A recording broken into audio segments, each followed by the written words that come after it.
So, hi everybody, we are here today with the choreographer with the most difficult name to pronounce I ever met, which actually is a good friend of mine, Moritz Ostruschnjak. And Moritz has been in residence with us for maybe 2 weeks, around 2 weeks. Actually, this is going to be pretty much a freestyle conversation. I didn't prepare anything, but simply being with you, a lot of things come already to my mind. First of all, you were here without a real agenda for a piece closed. How was this period of rehearsal? What came into your research?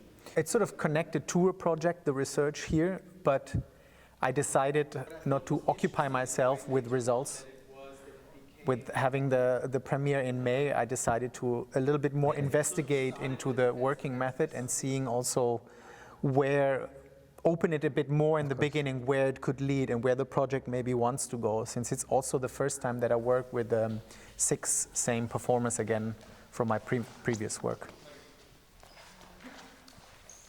So Moritz has been having an incredible moment in his career, really one piece after the other, extremely interesting, amazing choreographic material, amazing dancers, wonderful composition, ideas that are very fresh, with a very strong language connected to street dance, contemporary movement, and a very interesting idiosyncratic language. So I really, as a choreographer, I also value this very much.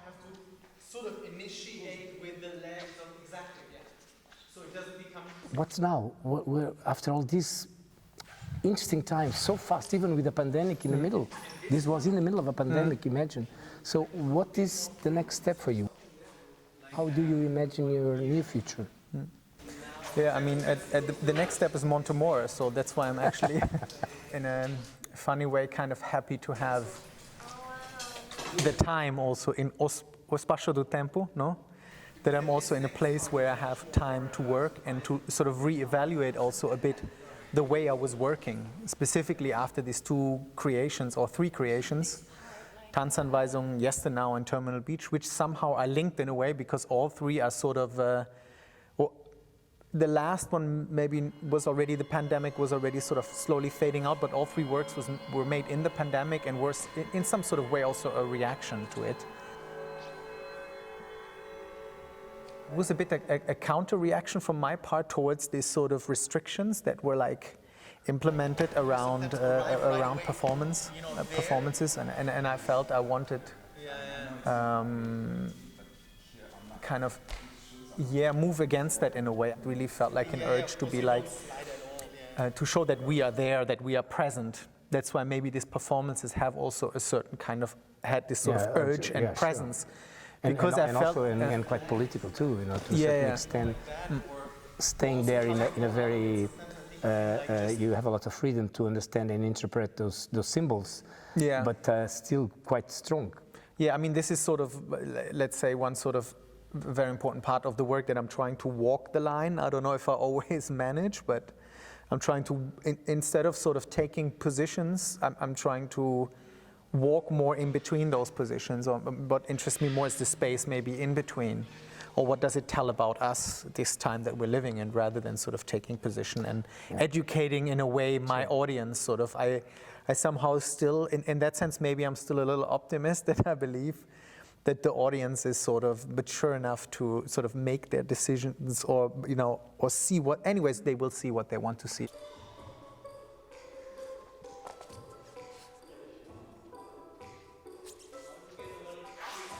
Actually, it has been a new discovery in some sort of way. I have worked with the idea more of chapters in the past. So I've been trying to organize sometimes the dramaturgy of the work in sort of book chapters, no? When you have like a chapter and then you have another title over the chapter, you know, sort of. And it sort of helped me a bit to kind of give the work something more concrete, rather than, you know, it's very difficult in dance, I felt, to get concrete about something. Which is also beautiful. I think it's the power of dance also not to be, this is it, like language, and we all understand more or less the same, let's say, you know.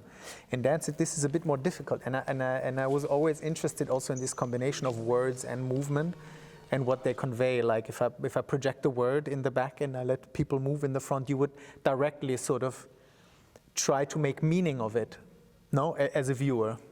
if there's written like flood or something in the back and people are dancing, and then you would associate to the movement, you would associate certain meanings. And I thought that was somehow interesting, and I could kind of play also with that. It would make the movement a little bit more concrete sometimes. There is something which is for me very exciting in your work, is that you really believe in movement. You're a mover.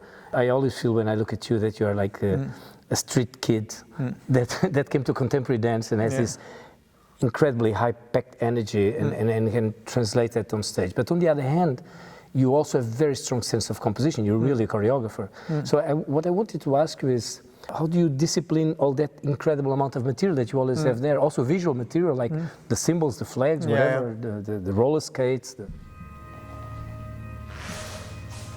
It's always a piece of work, because I always somehow I feel I need to start more out of chaos when I create, less out of like, I have some sort of method with this sampling and like basically stealing or copying material out of the internet, out of still pictures, but mainly moving pictures. So all the material is basically not even our material that we work with, sort of that we recombine and that take out of the internet and basically appropriate the logic of social media or of the internet or browser logic, and we're trying to sort of reappropriate that dramaturgy, bring it back to reality in a way. So that is one thing, but it creates, of course, a huge amount of chaos in the beginning, because we have a lot of material that has seemingly no kind of connection to each other. Yeah. But that is also that is for me always a much richer place to start with than if I have everything in order. Because things like during the process, and to answer like a bit more concretely, it happens a bit more on the way. Because the idea in the beginning is more foggy for me. It's more some sort of thing in the distance that I see, but that is not really clear yet, the picture. It's more, in German you would say Ahnung, it's more a sense of something, Nice. And I collect a lot of ideas, and I research a lot, and I read a lot, so I fill myself up with ideas, And then we start to work, and then it's also very erratic sometimes how I rehearse. One day we rehearse that, we improvise, then the next day I ask them to steal material and then something like that, so it's also a bit tough sometimes for the dancers. But then through time it starts to find itself. It's like you have then a lot of, it feels for me at the end I have a lot of images already, possibilities. I have symbols, I have certain kind of little scenes, I have movements, sometimes even 3-4 seconds there, and then they're all sort of, the nice thing is once you sort of work them on the way, they're ready to be used instantly. Nice.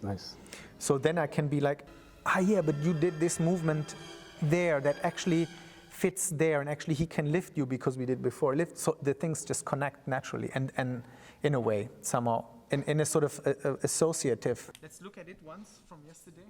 From yesterday. Yeah. And then you can show me also the dates from today or something. Yeah. Can you do the first one, just 1 and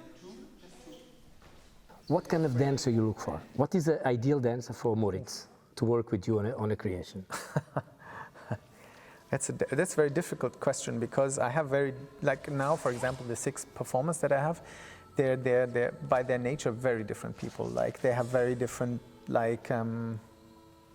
somehow physical abilities. They're very different bodies, but they're all sort of also fit together.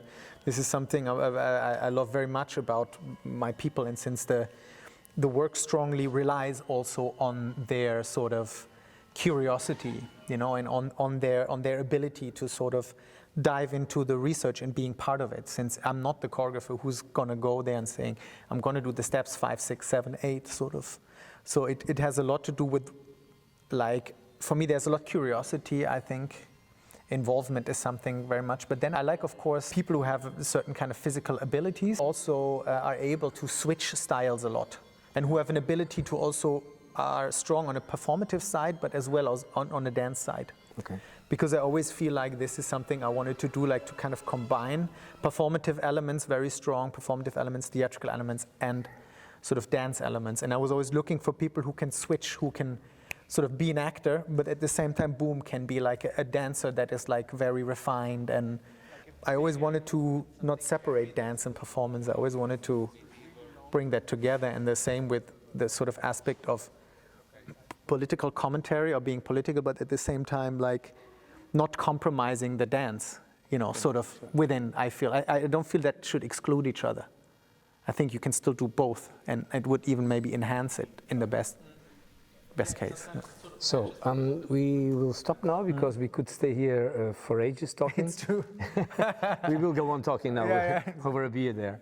But I just want to say, well, thank you very much to the Goethe Institut that sponsor this series. Actually, Moritz is the third choreographer from Germany we receive this year. It's a very lovely situation we are in because we somehow have been following each other. He also likes Portugal very much. Yeah. He did a small holiday a while ago here. So we are very proud that you are here with us. It's very informal, very relaxed. You make this place live also, which is the reason why this place exists, is to be inhabited. Thank you so much. Good luck. Yeah, thank you also from my side to Espaço do Tempo, to you, Rui, and to, of course, the Goethe Institut and all the partners also that are Theater Freiburg and the Dance Festival Munich, who are supporting sort of this project. Lovely. All right, thank you. Very much.